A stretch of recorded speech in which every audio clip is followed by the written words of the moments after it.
So I'm Andrew Denford. I'm founder and chairman of F1 in Schools. The Lenovo F1 in Schools UK National Finals is officially open! And now it's a global sensation.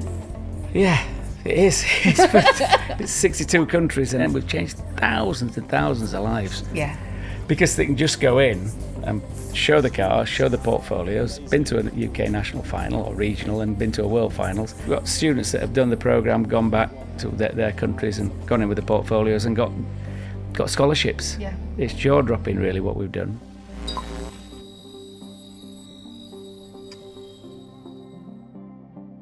Hi, and welcome back to this episode of the Expert Lounge. I'm Rebecca Weeks, a programme manager at Calderdale College, and here with us is Andrew Denford. Andrew, hello. Good afternoon, how are you? Good afternoon, very well, how are you? Good, thank you, yeah, all good. Andrew, would you like to explain a little bit about who you are and what company you work for? Well, there's a question. So I'm Andrew Denford. I'm founder and chairman of F1 in Schools, which is a global STEM competition. And I'm also chief executive of Denford Limited, which is 100 yards down the road. And I'm chairman of WYMS. So that's got all that out of the way.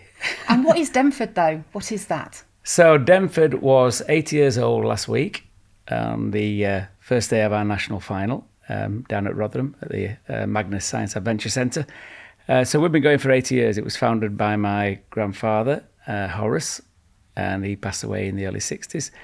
My father took it over, started in the 50s, and then he passed away in 87. Sometimes unfortunately, I then took it over and running it to the current day. So I've been there for many, many years and got two fourth generation members joined in the last, 5 years. That's fantastic. Yeah, kind of. What sector is it, though? What is it that you do? So we are an engineering company, manufacture CNC machine tools. We used to do conventional machines back in the day. And we just deliver and manufacture and supply engineering equipment all over the world into over 90 countries. And it's all about engineering training equipment. So it's CNC lathes, milling machines, CNC routers, water jet cutters, 3D printers, laser cutters, all the F1 in Schools equipment, the tracks, smoke tunnels, and all the consumables that go with it. So we are an education supply company for engineering. Yeah. My gosh, I bet you've seen a fair few changes in technology over the course of your time working there. Yeah, it's quite incredible really now because I'm getting closer to retirement and when you think of the changes and the fact that we've gone through 4 recessions, 4 or 5 bouts of redundancies to keep alive, to move venues from over the road in Birdsroyd to Armitage Road here, and to be at the top end of the technology that we supply, the best equipment in the world, never be the cheapest, but we supply products that last a lifetime. Was it something that you always wanted to go into? Did you want to follow old Horace into the family business? Or? Well, my father was Gerald. I knew Horace for about 3 years. I can just remember his car at the top of the avenue at Hippodrome. That's all I can remember really from back in those days. And I went to Hippodrome Grammar School and I wanted to be an engineer because my dad was. Yeah. And I worked down at the factory, which was, luckily we sold it just before the crash in 2008. I worked there in the summertime on the machines, and I used to mix with the shop floor, 140 employees back in the day, and they just treated me as a fellow employee, but there were unions, and I probably knew more than I should have done about what they were planning, if there were going to be walkouts. So never happened because it was pretty much of an open shop. And yeah, I loved the engineer, I loved the smell of it. Back in the day, it was a machine shop with coolant and cast iron filings, and you come home with oil under your nails, and I just really loved it. But I was the only one in my year got into sixth form that wanted to be an engineer, and I kind of registered a little bit that there's going to be a problem here going forward, but didn't think I'd get into what I'm into now. Yeah, that's true. Yeah, I know. Going back to that though, going back to the fact that you were the only one in your sixth form that wanted to go into engineering, why do you think that was? And do you think that's similar to today? Because there is a skills shortage, isn't there, of engineers and manufacturers at the moment? There's a skill shortage, but the impression of engineering and manufacturing is different to what it was then. I think it was certainly very oily rag back in those days when I left school. Literally, swarf eager to get rid of all the oil and the dirt that you picked up, and cast iron dust and And obviously that was a fairly decent manufacturing facility. A lot worse were out there. And one of the members of our board here at WIMS is a foundry, and they find it really hard to recruit. But, it's a lot better than it used to be. Yeah. And now our job, you can eat a lunch off the floor. The thing is, though, it's like perceptions, isn't it? It's like it's perceptions of auto trade, manufacturing, dirty, oily rag and all of that. But actually, you need to be really highly skilled to be an engineer, don't you? Again, this is my ignorance. I would imagine there'll be quite a lot of maths, quite a lot of like physics, quite a lot of processes, quite a linear thinker, etc., etc. Or are there so many different roles within engineering you can cover anything? Yeah, it's massive spread of roles in engineering. And it is a really exciting and you need to be very talented and very knowledgeable to get into engineering. And students need to understand that. Yeah. But the problem we've got, and I've been doing and practicing this and preaching it for years to ministers, to engineering boards, to people like the IMechE, the IET, you can't get kids into engineering unless you change the subject heading of something like design and technology. So engineering, design and technology would, me as a parent, my kids are old enough now, but parents looking at how their kids are going to, what subjects they're going to teach, you go into engineering, design, technology rather than design technology because you don't want to make a three-legged stool. You want to make something that's probably engineering because you might get a job. But the problem with that is that if we change the subject heading, which we should do, and I've talked to Gillian Keegan about this and various other people in the walks of industry in London about what they should do, because we're the best people basically in the UK to say this because that's all we've ever done. Yeah. Change the name of the subject and you'll get a recruitment process of kids wanting to do engineering at school, and parents that want to support that because they're going to get jobs. Yeah. But then you haven't got enough talented teachers with engineering knowledge to teach the engineering skills. Yeah. But then on from that, being involved in apprentice training from the age of 18 when I did my apprenticeship to now being chairman of this place, you've got instructors here that could go out to schools and teach engineering. There's a way to fix it. Yeah. But I'm not chairman of the IMechE or the IET, and I haven't got time to put so much effort into making that change. But I do talk to a lot of people that agree. Yeah. Was that why you did F1 in schools as a bit of a hook for the younger people? Yeah. So we manufacture CNC routers as well as CNC laser milling machines, but the routers we introduced in the late 1995, 96, 97 was we started to expand the range of routers, which are bigger than lathes and milling machines in terms of the area that you can manufacture. And I thought, how can we get more students using these machines? Free software was going out to schools in those days. Yeah. And I complained to the government that the software was going out to schools and was going to deteriorate the interest in design and technology because the kids couldn't use it and the teachers couldn't use it. So we got involved in the training program to get teachers trained how to use what was then Pro Desktop, and now it's Autodesk Inventor and other 3D software, so that the teachers could get trained and then train the students who are pretty talented and can basically get anything designed in 3D. And we got invited then to the launch of that in 1999. And we made an aeroplane for the Secretary of State, Charles Clarke, and it took us 16 hours to machine it. We were asked to do that by Audit Manufacturing Group for the big presentation down at their centre. So I drove north thinking, fantastic, great initiative. It's done good for Denford because we've machined a car that was an aeroplane rather that took 16 hours, but nobody's going to do that. They haven't got time. And then driving up the M1, I thought, well, I'm involved on the board of what was KITS, Apprentice Training Centre. I called in and said, look, why don't you get one of our routers? We got funding to buy a router, and you could make things in 3D here with the apprentices that have been designed with local schools. We picked 8 schools in Wakefield. I said, yeah, well, we'll do it. So they did. Bought the first machine. And then I thought, well, why don't we do, because they were machining like mobile phone cases and cameras and all that kind of stuff, which looked quite good, but useless. So I thought, well, why can't we make a car? If we make a car, it'll look good, be quite exciting for the kids to machine one. And I'd seen this compressed gas car in America made out of balsa wood fired down a track. So we designed a fixture and we did it with CAD, CAD-CAM. Yeah. So CAD-CAM software to machine it and produce the car. And then we held a pilot final at Woolley Hall in 1999, and we got all the parents and teachers for these 8 schools to compete. And the reaction was just, I mean, there was a a mother crying because a lad had won, and I went, wow, we've got something here. Yeah.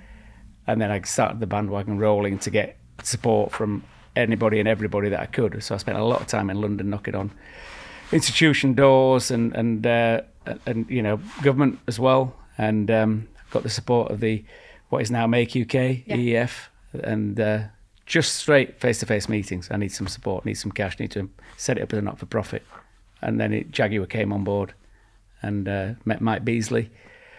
I called him 5:20 just before Christmas back in 1999, and I got his number from a dinner. I met somebody who knew him and said, speak to Mike, he'll support you. And I rang him purposefully after 5 o'clock because I knew that his secretary would have gone and she wouldn't block me, and he picked the phone up. I was speaking to the executive director of Jaguar Cars. Yeah. And he said, come down and see me in the new year. I went out to see him. Les Rackliffe, who I went for dinner with last week at the national final.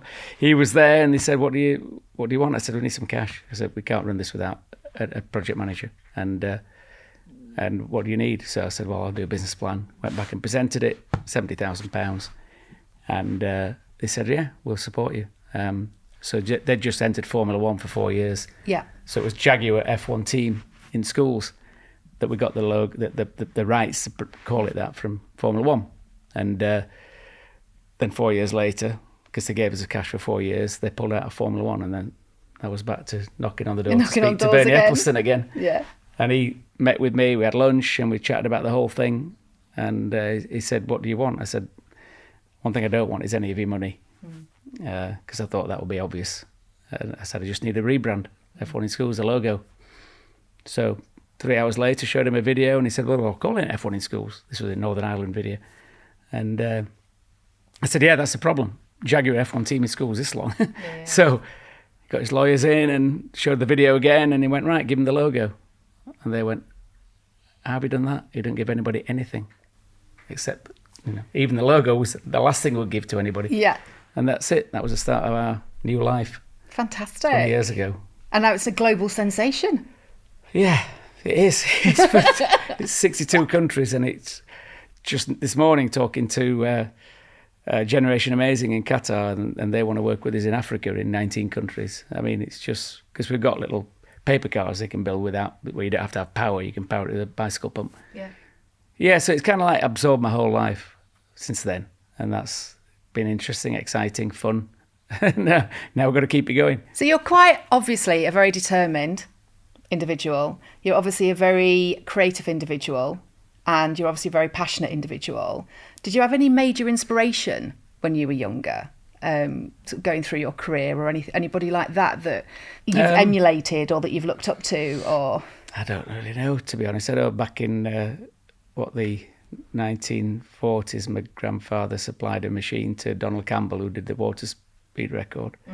Not that he was somebody I looked up to, because he didn't do very well, did it? But at the end of the day, no, I think I've not been a massive petrol head, but no, I think it's just obviously the drive is to keep our business alive and to generate orders to keep us hopefully profitable. And the problem with F1 in Schools, it costs so much money to as it grew so quickly that it was all hands on deck. And if we weren't successful, the business could have gone. And luckily we got enough partners and sponsors, and getting through Formula One and getting Bernie to agree to the license opened up all the doors to work with all the F1 teams. But 20 years on, I've never had a single penny from any Formula One team or Formula One. Well, we got £4,000 from McLaren once for a reception in Singapore when the students had all arrived down from Malaysia, which was really welcome. But, to be honest, it isn't about the money from the teams. It's about getting connected to their partners. But it's also getting their support. So they all give us their logo, their endorsement, trophies at the World Finals, goodie bags, factory tours, garage tours, and they recruit all our alumni. We've got so many alumni working in Formula One. I was about to ask you about that, the impact that would have had on the participants, the children, if I call them children, the youths, and how many of them are now followed through and have got careers in engineering, careers in F1, or careers in other like manufacturing companies, etc. All from the fact of being able to start at school. Well, going back to that day in 2000 where we did the pilot final at Woolly Hall, I was at Jaguar Land Rover we'd done a 4x4 in schools programme with Land Rover when finish at COVID, when COVID started, to be honest. We ran it for about 12 years. And he came and tapped me on the shoulder. He was down at the Heritage Centre, and he said, "You don't remember me?" And he's got a bald head and a beard and completely different. I was involved in that project down there. Oh, wow. And what are you doing now? So I'm working with Jaguar Land Rover.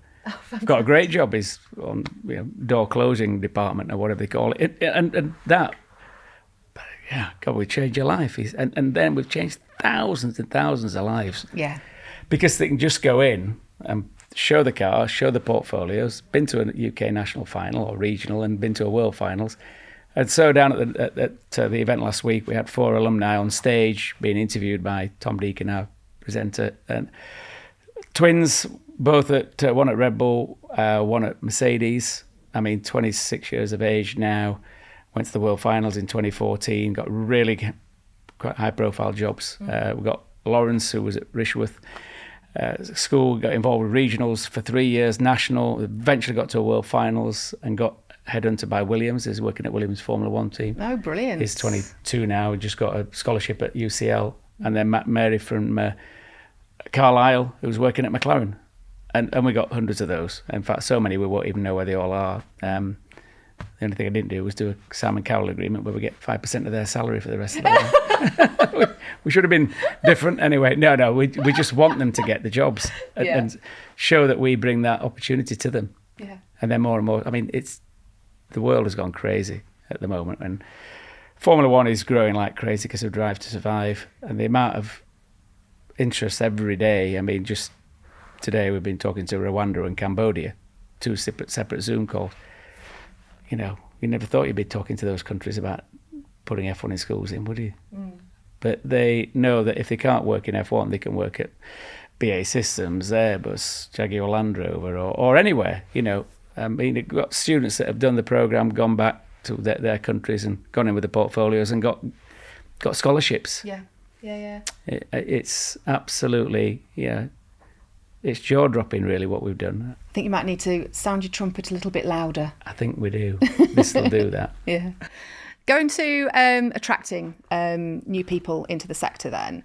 The big thing for me, obviously, is about women in STEM and about attracting women, because there is a bit of a pre-perceived thoughts that the factory floor is male-orientated. I'm 50, so my thoughts are still of the certain calendars on the wall and all of that kind of stuff. How do we move on from that? How do we get women and attract women and young girls, actually, not just women, but young girls into engineering and manufacturing, do you think? Yeah, there's loads of initiatives out there. Just naturally for what we do, we get 40% of the entries are girls. So if you start at the primary STEM project in the primary class with the paper cars, and you can download all the body shells from Formula One teams to make your own Formula One grid. But those teams are 2 boys, 2 girls. So it's 50-50, which is fantastic. And then they go into secondary school. More interest from girls than we ever expected. And girls and boys mixed in a team. You will probably get the boys more hands-on probably with making the cars, but the girls project managing. Right. The whole thing is what they're really, really good at. And quite a lot want to become engineers because they know when they go into Formula One factories and have the tours, it's clean. It's not about being cleaner, but it's high tech. It's really challenging. I was down at Aston Martin 3 weeks ago, and there were 2 new recruits from F1 in schools that working in the R&D department. We're doing a great job for that, and they will end up getting into Formula One way or another. And again, using all the materials they develop with what we do gives them a leg in. And they'll get the foot in the door and the job done. I was just thinking about when we're sat in a lab room at the moment filming this, aren't we? And it's the VR room. And I'm wondering what the use of immersive technologies could be to break down those preconceived ideas. And the use of immersive technologies, for example, in doing like a site visit. Because obviously, young girls and young boys can't go to on site because of health and safety. But it's insurance and all of that. It's different when you get to an FE. Age group. Yeah. But I was just wondering about things like that. Do you know what I mean? To sort of like demonstrate to people about what it actually is like on a day-to-day life cycle in a foundry or on the shop floor kind of thing. Yeah, definitely, that would really, really help. We've done quite a lot of factory tours in Jaguar Land Rover, BAE Systems, Airbus, and it is phenomenal. The level of technology and complexities and the interest cover both genders. So it's not, but more and more of those videos, if they could be put in walkthroughs in VR headsets, would be phenomenal. Yeah, really good. So no doubt strong leadership is really crucial in F1. So have you got any top tips for any aspiring leaders out there? I think is to be inclusive with everybody you work with, bring a team together. I mean, yeah, I'm founder and chairman, but I couldn't have done this without an incredible team that is behind me and involved in the whole program. And if you get the right people, it makes your life easier. But I always think with the job, you give them the job, you give them the role profile, and you let them get on with it. I try not to micromanage, and ultimately everybody will get involved in that process. And I think strong leadership, just make sure you're giving them targets and they're meeting the targets and they've all got tasks. And if they hit the tasks, then, you just keep moving things forward. And I think it's just having an open dialogue. I mean, we're all the same. I'm no better than any of them. And we all just seem to gel as a team. And I was just saying to my FD, who's, wrong end of 50, and she said, what a fantastic team we've built. And without the team, you can't do it. Was that something that do you think you had naturally? Is it a natural thing to be a leader, do you think? Or do you think it's good to start from the bottom and then you can naturally progress up? Yeah, I think that's it. I never got taught in leadership. You just do the natural things that you think would make something that you think you're passionate for or even running the business work. You can't be fond of all knowledge. So you pick the people that you need to fill the gaps where you've got a shortfall. And with good finance, with good management and with good production management, then things will just flow much easier. Obviously, you don't want people taking you for a ride, which doesn't happen. And I think the fact that I just let everybody get on with the job and trust them, I don't first open the door and lock up at night. I know people that do. I just trust people to do what they do. And get on with the job. And if they thought I didn't trust them, they probably wouldn't enjoy working there. Yeah. What was your very first job? Well, I'm not going back to being a paper boy, but so I did an apprenticeship at Humberside Engineering Training Association. So I did a full year off the job, living out there, and became Apprentice of the Year out of 140 apprentices. So I knew I liked it, and I knew I was quite good at doing what I did. So liking it and being good at it was really good. And then I came back here, and I didn't go and work for my dad. I went to work for two companies in Huddersfield, Reliance Gear, who I know the chairman of that. And I was there for 6 months, and then I went to Gould & Micron, who made gear inspection equipment. Okay. But I was really trying to get through the months to get back to Brighouse and get stuck into helping Denford get through the evolution at that point in time of technology, because we developed the world's first CNC training lathe. Everything was manual back in the day, in the 80s, and then that was a challenge, and that kind of saved the business, I think. We've had quite a few saving the business moments over the last 40 years. But that's it though, isn't it? Entrepreneurism and business, it's all about flexibility, isn't it? And it's all about adaptability, and it's all about forward thinking, planning, troubleshooting, plugging the gap, and evolving. Yeah. Yeah, I mean, we've it's survival of the fittest back in 80s, 90s, recessions, and all those work to rule and all those things that were going on. So we were in a bit of a niche.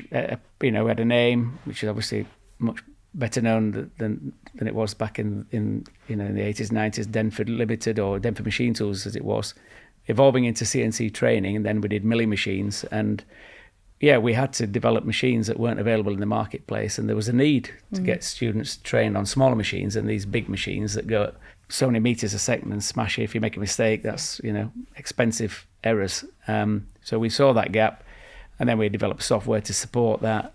But it was all about getting out and selling. So thousands of flights around the world just to get everything that we needed to get in line to keep the orders flowing.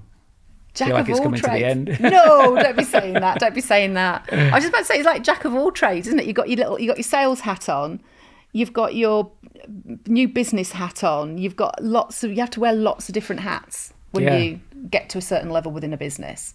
Yeah, well, you do. And I'll talk to Oscar, my son, about it. I said, we just got that order in yesterday. When I get orders, it's like, whoa, I love getting orders because that's what keeps the business afloat. Yeah. But you've got to go out, you've got to talk to people, you've got to work out where the market opportunities are. We just now got an exclusive distributorship for a water jet cutter from the USA. Well, people buy it from us because we've got a trusted name. Yeah. But yeah, you've got to spin a lot of plates. And I think because I'm an engineer and I've done all the qualifications I needed to do what I'm doing, I could have gone a lot higher, I'm sure. People trust that you know what you're talking about, and our machines can do the job that they want it to do. Yeah, go out and buy a cheap machine, but it won't be around in 5 years' time. And they do. And you go, oh, God. And then they'll come back and say, we should have bought yours. Yeah, not cost effective. No, but buy cheap, buy twice. Mm-hmm. But if you've lost the order, you've lost the order. Yeah. But that's, I get out of bed every morning and go to work. It's like everybody does that. But for 40 years, it's been hard work. And yeah, everybody's in the same boat, I guess. We've all got to get up and get on with it. And it's, I think, tenacity. I mean, I just won't take no. I won't take no replies to emails. So we have a system at work and we'll chivvy away until we get responses. And Catherine will chip in and say, I wonder if you received this email. I think it's rude not to reply. I think it's, give me a no, I don't care. Yeah. Just don't not reply. And that's, I never ever give up. That's a good little philosophy, isn't it? It's a good philosophy for any student out there as well that's thinking about what their career is going to be and where they're going to go. So they're leaving college or leaving uni or wherever. And it's like, do your research. Don't just go to any old job, because a job's a long time working for something that you're not really passionate about. And find your passion, I guess, because you're very passionate. You're very passionate about what you're talking about. It's been hard work, your words. It's been hard work, and you've had to have tenacity every day when you wake up. You wouldn't be doing that if you were doing something that you weren't passionate about, would you? No, I wouldn't. Probably not, no. No, exactly. And it's all about keeping the business going and growing. Because you don't know what's around the corner. So we always have to have a safety net, make sure we've got enough cash in the bank, because you don't know when the next recession or COVID pandemic's going to come along. Yeah. God, that was frightening. Yeah. That was so frightening. Yeah. I feel like we're still just sort of trickling out of that a wee bit. Yeah, the guys in Qatar, 2 of them were they're all on Zoom, but 2 were working from home because they've got COVID. Yeah. No, I was thinking more about for you as well. It's like it's not just the business, it's you. You know, what makes you passionate about engineering, about not just, yes, obviously you've got your bottom line and you have to keep people in work and all of that kind of stuff, but it would be a lot easier just to turn around and go, do you know what, I'm walking away from that. But you don't. No. I mean, everything in the world has got an engineer involved, whatever it is. This microphone, this sofa, everything has had an engineer involved in absolutely everything. I don't think students understand that. So manufacturing is, you've got engineers. Everything's got engineering, and that's why engineering is amazing. And if I could recommend a subject that anybody should take up at school, it should be engineering. You'll be in a job for life. Yeah, of course, there's companies that make redundancies. You've got to pick the right company. But it's, in the UK, we're very, very ingenious in terms of the things we develop and create as a country. We've got Airbus, BAE Systems, Jaguar Land Rover, Rolls-Royce, Bentley, huge names, and I think people knock it down when they shouldn't knock it down. But the government's got a lot of work to do in getting the schools to understand that engineering is the most important thing in the world. Oh gosh, yeah, definitely. Like you say, it's everything. It's a cup. Yeah. It's your Doctors, shoes. Dentists have got all the tools that engineers designed and made, haven't they? Well, there's medtech. Yeah, there's lots of innovation out there. Because Great Britain has still got one of the global leading sort of reputations, hasn't it, in engineering and manufacturing? Yeah, very innovative. And we create solutions to problems, don't we? That, if you look at the COVID and the vaccine, I mean, that was different, but still had engineers involved in the process. And in fact, we knew the guys down at UCL who were involved in the small device that kept the blood flowing in people who were really on the edge of getting close to death. And they created that down at UCL, and they're the same people that give us the scholarships for F1 in schools. And he's now working at Red Bull, actually, that guy, head of the leading team down at the Red Bull powertrains. So how does somebody get into engineering then? Are there lots of different pathways and different routes? Yeah, we've developed a pathway chart, so it shows you how to get from the age of 6 through to university. And it's simple, but parents don't get it, teachers don't get it. And what we've done and created is to show how you can start with F1 in schools, a little paper car powered by a little bicycle pump, going through the next stage with a paper car powered down the track with a compressed gas cylinder, through entry, development, professional class. And then when you get to the different age breaks, so when you get to 11, obviously you'll carry on in secondary school. 14, you might want to go to a UTC or carry on to 16. And at 16 is a critical one that parents don't get. And in this pathway, there's 6 options. So, yeah, you can go straight up to university, carry on in college, carry on in school, and head off to your A-levels, get to university, and end up with a 50 grand debt. So I've got 2 of my kids have got that debt hanging around the neck for however long. Or go left and go to college, go to a group training association and go to industry training. And if you go to a group training association or a college like here at Tech in Brighouse, you'll have an apprenticeship, you'll be hands-on and you'll be learning, you'll get paid because you've got a job, and you'll get to 18 and then you'll have another potential increase in salary, and then you'll decide what qualifications you want to do at that point in time, whether to stop at, let's say, the old ONC level, or whether to go up the next level to H&D or degree. But I would advise any student that wants to do engineering to do a degree apprenticeship. Yeah. If you can do a degree apprenticeship, you'll earn while you learn. Yeah. You'll get to 22 years of age. You'll have earned the 50 grand that your mate has got a debt for at university, and you've got a job, because you can't necessarily leave university with a degree and get a job, and you won't have the skill set that you've learned over those 4 years. So that eradicates debt and also gives companies that want to employ people, young, excitable people that want to deliver for the business and help them grow and help themselves grow. And I've got an apprentice here who wants to do a degree apprenticeship. So I don't know how we're going to manage that, but we will work a solution for him. But he's a very bright lad. Yeah. And he decided with his results at his GCSEs that he wanted to do an apprenticeship, when he really should have gone and could have done A-levels. And he didn't. And he's picked the right route, and he loves working down there. He says, I'm so lucky compared to a lot of my friends, so we must be doing a good job. Yeah. It's about the fit, though, as well, isn't it? Yeah. Get the right fit. Yeah. The right recruit, the right individual, the right learner, the right student for the right business. Oh, God, yeah.